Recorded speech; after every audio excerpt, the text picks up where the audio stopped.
This will be Predator up against Samson. Dan Patrick, the driver of the 98 Chevy with 572 cubic inches, 1,350 horsepower. Now Alan Pezzo, he's got 540 cubic inches, same amount of horsepower, but it's a 1999 Kitty.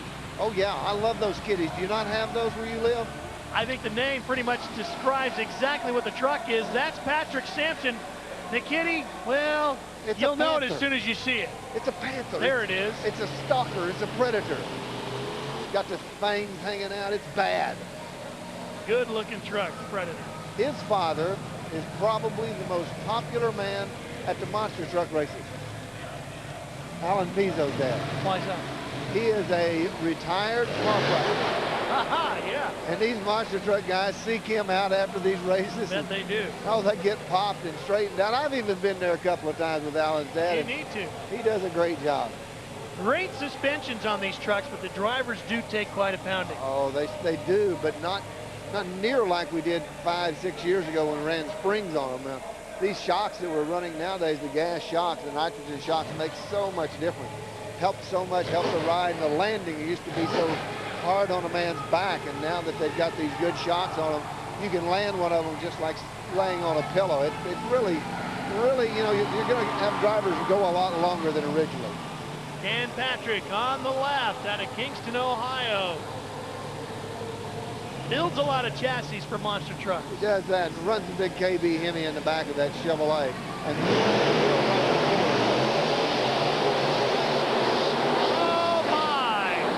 Predator hard on the brakes now. That big Kitty comes to a halt. There's the air we were talking about with the short, high ramps. That's where you're getting all the air.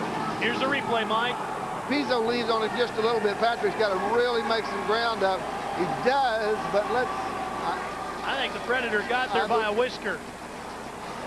I believe you're right, Ralph. I think it is a whisker shot. But look at it. Look at him drift to the left a little bit, but the truck settles down.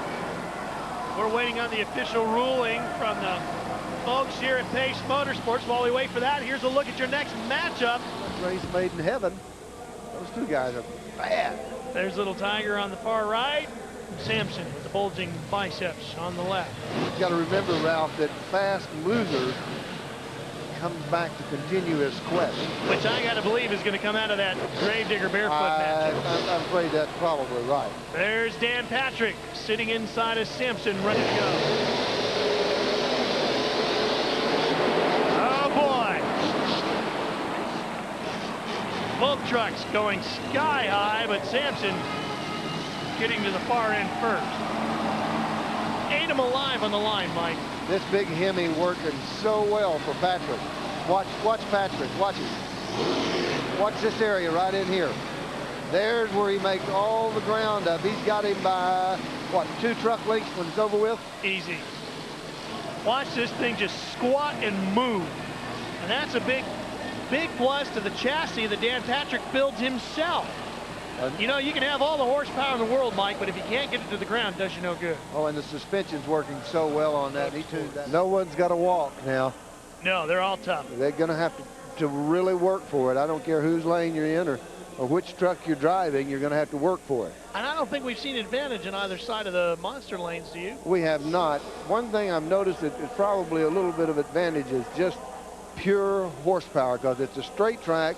And all you can do is just mash the motor as hard as you can. You don't have to finesse it anywhere. You just got to mash it and send it. And I think you're going to see the horsepower trucks probably prevail in this last 2 rounds. Not just horsepower, Mike, but I think chassis design has really made a big difference. And I think this truck, Samson, has a great chassis design going tonight. Dan Patrick has really done a good job of getting what horsepower he has down to the ground. It's really hooking up and launching well. For Patrick to win, he's got to leave on the monster patrol. He's got to leave. I mean, he's got to be out on him half a second at least. Tom will make up any ground he can in that little flat area between the 2 sets of cars.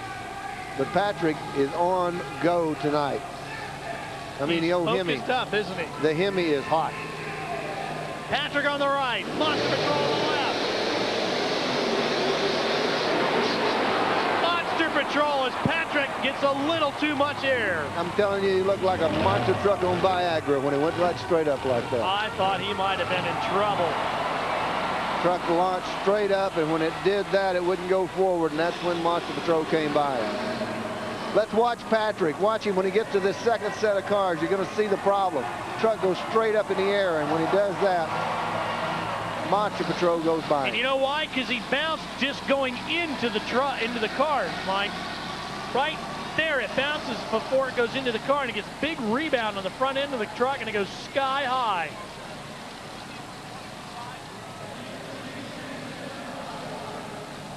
Just as Dan Patrick, watch this, Mike, just as he gets set to go into the cars, watch the front of the truck right there. Yeah, see it? You're right. Completely it compressed. And look at Monster Patrol. It's completely extended on the shocks. That made all the difference. That's just part of racing.